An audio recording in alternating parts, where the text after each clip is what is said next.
आइए जीन पियाजे की cognitive development theory को समझते हैं। इसको समझने के बाद हम इसके क्वेश्चन आंसर लगाएंगे, जो कि बहुत अच्छे क्वेश्चन आंसर है। उसके बाद इस थ्योरी से आने वाला कोई भी क्वेश्चन संभवतः गलत नहीं होगा। स्टेट सीटेट सभी में बहुत इम्पोर्टेंट है, इसको समझना बहुत ही ज़रूरी है। तो आइए देखते हैं जीन पियाजे की कॉग्निटिव डेवलपमेंट थ्योरी। बच्चों की मानसिक और बौद्धिक विकास को समझाने वाली एक महत्वपूर्ण थ्योरी है। यह थ्योरी बताती है कि बच्चे अपने अनुभव और पर्यावरण के साथ इंटरेक्शन के माध्यम से ज्ञान और समझ विकसित करते हैं। यानी कि जो आसपास जो पर्यावरण है, जो कुछ भी अपने आसपास वो देखते हैं, समझते हैं, अनुभव करते हैं, महसूस करते हैं, उनको देख करके वो अपने ज्ञान को विकसित करते हैं, अपनी बुद्धि को बढ़ाते हैं। जीन पियाजे ने बच्चों के विकास को 4 अलग अलग चरणों में विभाजित किया है, यानी कि स्टेजेस ऑफ कॉग्निटिव डेवलपमेंट। यानी कि जो बच्चों का मानसिक विकास है वो 4 अलग अलग चरणों में, 4 अलग अलग स्टेजेस में डेवलप होता है। ये चरण बच्चों के सोचने, समझने और सीखने की क्षमता को दर्शाते हैं कि बच्चा किस प्रकार से सोचता है, किस प्रकार समझता है, कैसे धीरे धीरे सीखता है। आइए देखते हैं जीन पियाजे के संज्ञानात्मक विकास के 4 चरण या 4 स्टेजेस। सबसे पहली स्टेज है sensory motor stage. Sensory motor stage जो है उसकी आयु सीमा जन्म से लेकर के 2 वर्ष है। यानी कि जन्म से लेकर के 2 वर्ष तक बच्चा जो चीज़ें सीखता है, जो कुछ भी है, वो सेंसरी मोटर स्टेज में माना जाता है। मुख्य विशेषताएं क्या है? इस चरण में बच्चा अपने आसपास की दुनिया को समझने के लिए इंद्रियों और शारीरिक गतिविधियों का सहारा लेता है, उनका उपयोग करता है। इंद्रियां यानी कि सेंसेस और शरीर यानी कि मोटर एक्शंस, शारीरिक गतिविधियां। इस प्रकार जब इंद्रियां और शारीरिक गतिविधियां यानी कि सेंसेस और मोटर्स दोनों मिलकर के काम करती है तो इसे सेंसरी मोटर स्टेज कह दिया जाता है। हमने देखा होगा, आपने देखा होगा कि जब छोटा बच्चा होता है वो अपनी आसपास की जो कुछ भी चीज़ें हैं उसको देखने के लिए, छूने के लिए हाथ पैर सारा दिन चलाता रहता है। छोटा बच्चा हाथ पैर चला करके बच्चे की दुनिया उसकी आँखों, कानों और छूने की इंद्रियों के माध्यम से समझी जाती है। बच्चा उन्हीं को देख करके, समझ करके सीखता है। Object permanence. इस स्टेज के अंदर 2 साल की उम्र होते होते यानी कि 2 वर्ष आयु जब तक पूरी होने लगती है उस समय तक इस अवधारणा का विकास होने लगता है। बच्चा समझने लगता है कि कोई वस्तु तब भी मौजूद रहती है जब वह दिखाई ना दे। शुरुआत में बच्चा यह समझ नहीं पाता कि कोई वस्तु कब, कहाँ, कैसे चली गई। इसलिए आपने देखा होगा कि कह देते हैं बच्चे के सामने से चीज़ को उठा करके कि उसे तो कोई पक्षी ले गया, वो गायब हो चुकी है, तो बच्चा मान लेता है। परंतु जब 2 वर्ष की आयु होने लगती है तब तक बच्चा समझने लगता है, उसके सामने से चीज़ छुपाने पर वह ढूंढने का प्रयास करने लग जाएगा। यही ऑब्जेक्ट परमानेंस है। बच्चे अपनी हरकतों जैसे रोना, हंसना के माध्यम से अपने वातावरण पर प्रभाव डालने की कोशिश करते हैं। आपने देखा होगा छोटा बच्चा अपना ध्यान आकर्षित करने का प्रयास करता है। अब आगे देखते हैं प्री ऑपरेशनल चरण, प्री ऑपरेशनल स्टेज। आयु सीमा 2 से लेकर के 7 वर्ष, यानी कि 2 से 7 वर्ष के जो बच्चे हैं उनके बारे में है। मुख्य विशेषता क्या है? बच्चे प्रतीकात्मक सोच, सिंबॉलिक थिंकिंग का विकास करने लगते हैं, जैसे किसी वस्तु का प्रतिनिधित्व किसी चित्र या शब्द या खेल के माध्यम से करना। ठीक, अब इसमें क्या होता है कि ईगोसेंट्रिज्म।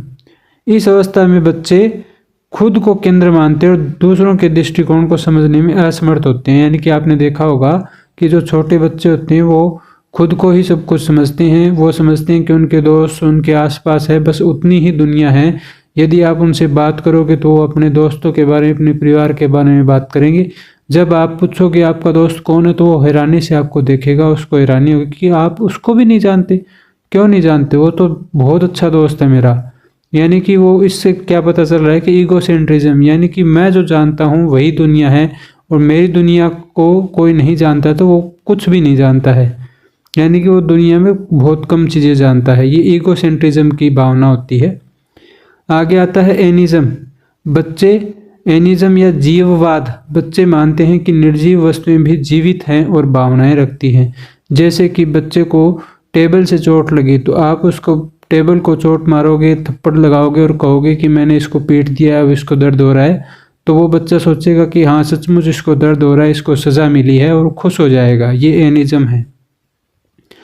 केंद्रीय सोच या सेंट्रेशन, बच्चे किसी समस्या के लिए केवल एक ही पहलू पर ध्यान केंद्रित करते हैं, बाकी को नज़रअंदाज कर देते हैं। यानी कि वो एक बार में एक ही चीज़ को ध्यान से देखेंगे, उसके आसपास दूसरी चीज़ें क्या हो रही है वो ध्यान नहीं दे पाएंगे। इस चरण में बच्चे अभी तर्कपूर्ण सोच, लॉजिकल थिंकिंग का विकास नहीं कर पाते हैं। यानी कि वो लॉजिक नहीं लगा पाते हैं कि क्या चीज़ क्यों हुई है, कैसे हुई है। आगे देखते हैं कंक्रीट ऑपरेशनल स्टेज या कंक्रीट ऑपरेशनल चरण। तीसरी स्टेज है। आयु की सीमा 7 से लेकर के 11 वर्ष। मुख्य विशेषताएं क्या है? इस चरण में बच्चों में तर्क संगतता और संगठित सोच, लॉजिकल एंड ऑर्गेनाइज्ड थिंकिंग का विकास होता है। अब इसमें क्या कुछ होता है देखते हैं। संरक्षण, कंजर्वेशन, बच्चा यह समझने लगता है कि किसी वस्तु का भौतिक स्वरूप जैसे आकार या मात्रा बदलने से उसकी मात्रा या संख्या नहीं बदलती है। जैसे कि आपने देखा होगा कि जब छोटे बच्चे, जो कि पिछली जो प्री कंक्रीट जो अवस्था थी, प्री ऑपरेशनल जो स्टेज थी, उस समय तक बच्चा जो है वो ये समझ नहीं पाता है संरक्षण का नियम। यानी कि यदि उसके सामने एक गिलास पानी को एक लंबे बीकर या एक मोटे बर्तन में डाल करके रखोगे तो वो ये समझ नहीं पाएगा किस में ज़्यादा है किस में कम है। यानी कि एक इक्वल चीज़ को भी बीकर की लंबाई ज़्यादा होने से ज़्यादा मान लेगा, जबकि एक चौड़ा गिलास होने की वजह से उसको कम वस्तु मान लेगा। परंतु इस स्टेज तक आते आते, यानी कि कंक्रीट ऑपरेशनल चरण तक आते आते ये समझने लगता है कि एक गिलास पानी को चाहे लंबे बीकर में डालो या चौड़े मुँह वाले बड़े गिलास में डालो, एक गिलास पानी एक ही गिलास रहेगा। वो मात्रा के हिसाब से चीज़ों को समझने लगता है। आकार बदलने पर मात्रा बदल जाएगी, यह वो नहीं करता है। वो समझ लेता है कि आकार बदलने से मात्रा नहीं बदलती है, उतनी ही मात्रा रहती है।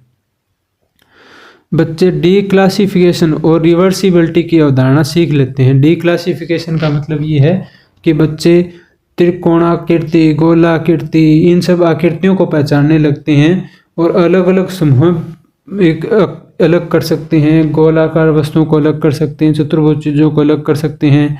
यानी कि उनको क्लासिफिकेशन कर सकते हैं, वर्गीकरण कर सकते हैं और उनको ठीक कर सकते हैं। रिवर्सिबिलिटी का मतलब ये है कि यदि आप बच्चे को स्कूल तक छोड़ कर के आए हैं तो वो रास्ता सीख लेगा और वापस घर तक आ पाएगा।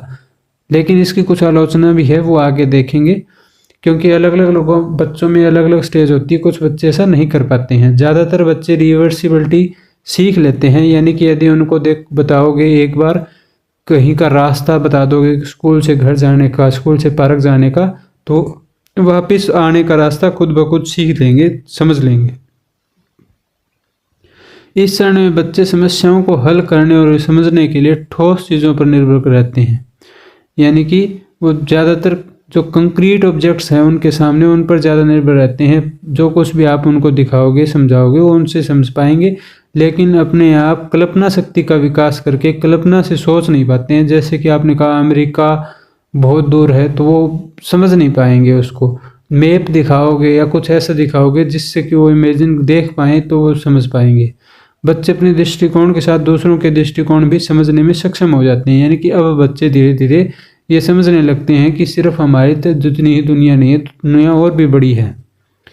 आगे देखते हैं formal operational stage, formal operational चरण। आयु सीमा 12 वर्ष और उससे अधिक। अब इसमें क्या क्या विशेषताएं हैं देख लेते हैं। इस चरण में अमूर्त सोच का विकास होता है। बच्चे अब परिकल्पनात्मक समस्याओं, हाइपोथेटिकल प्रॉब्लम का हल करने में सक्षम हो जाते हैं। वे सैद्धांतिक और वैज्ञानिक सोच का विकास करते हैं। तर्क और आलोचनात्मक सोच में सुधार होता है। यानी कि इन सब का मतलब ये है कि अब बच्चा लगभग विकसित हो चुका है, उसकी चेतना विकसित हो चुकी है, सोचने लगता है, समझने लगता है, मैथमेटिक कैलकुलेशन वगैरह सिद्धांतों को समझने लगता है, और उसे कोई थ्योरीज बताओगे तो वो समझ लेगा। इस चरण में बच्चे कई दृष्टिकोणों से किसी समस्या का विश्लेषण कर सकते हैं और संभावित परिणामों के बारे में सोच सकते हैं।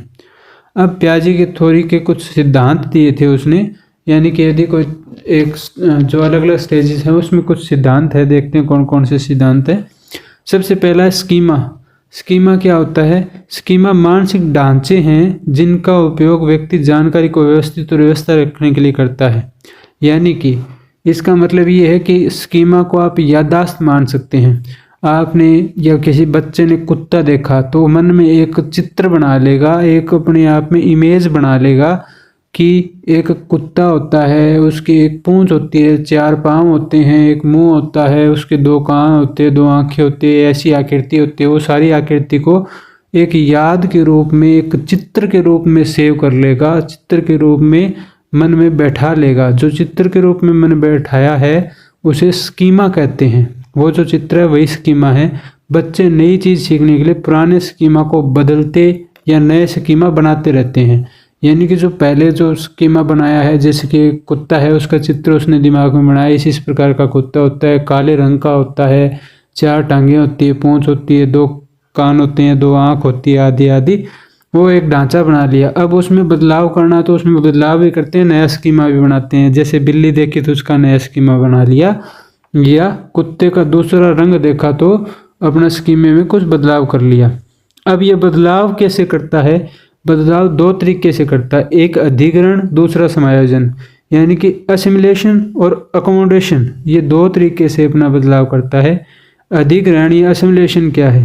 नई जानकारी को मौजूदा स्कीमे में समायोजित करना। यानी कि पहले जो भी जानकारी थी, यानी कि कुत्ता जो था वो उसने देखा था कि काले रंग का था, उसके 2 कान थे, 2 आंखें थी, वगैरह वगैरह।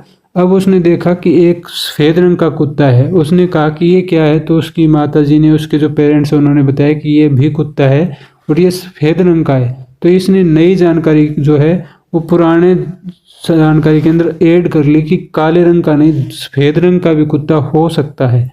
जो सफ़ेद रंग का कुत्ता हो सकता है, ये जब धारणा उसने ऐड की, जोड़ी, तो उसे अधिग्रहण कहेंगे।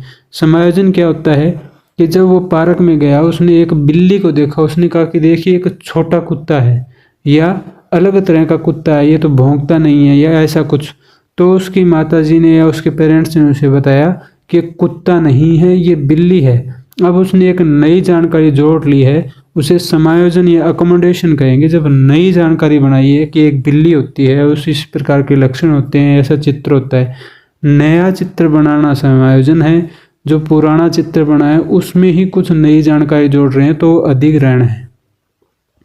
अब संतुलन देखते हैं। यह अधिग्रहण और समायोजन के बीच संतुलन बनाए रखने की प्रक्रिया है। यानी कि जो समायोजन और जो अधिग्रहण हुआ था उसके बीच में किस प्रकार का कार्यक्रम हुआ था, वो जो सारी प्रोसेसिंग है, जो चित्र में बदलाव किया है या नया चित्र बनाया है, ये दोनों प्रोसेस जो है, ये दोनों प्रक्रिया है, वो संतुलन कहलाती है। तो ये था सिद्धांत। अब पियाजे की थ्योरी के बारे में जानते हैं थोड़ा सा कुछ। शिक्षा के में क्या कुछ प्रयोग है? पियाजे की थ्योरी ने शिक्षा प्रणाली को प्रभावित किया है। बच्चों की मानसिक क्षमता के अनुसार शिक्षण सामग्री तैयार करनी चाहिए, इस बात पर जोर दिया है। मनोविज्ञान में बच्चों के मानसिक विकास को समझने में एक महत्वपूर्ण योगदान दिया है। अब इसकी कुछ सीमाएं हैं। पियाजे ने यह माना कि सभी बच्चे एक ही क्रम में विकास करते हैं, लेकिन अलग अलग संस्कृतियां और समाज में और पोषण स्तर, जीन्स, इन सब में अलग अलग भिन्नता हो सकती है।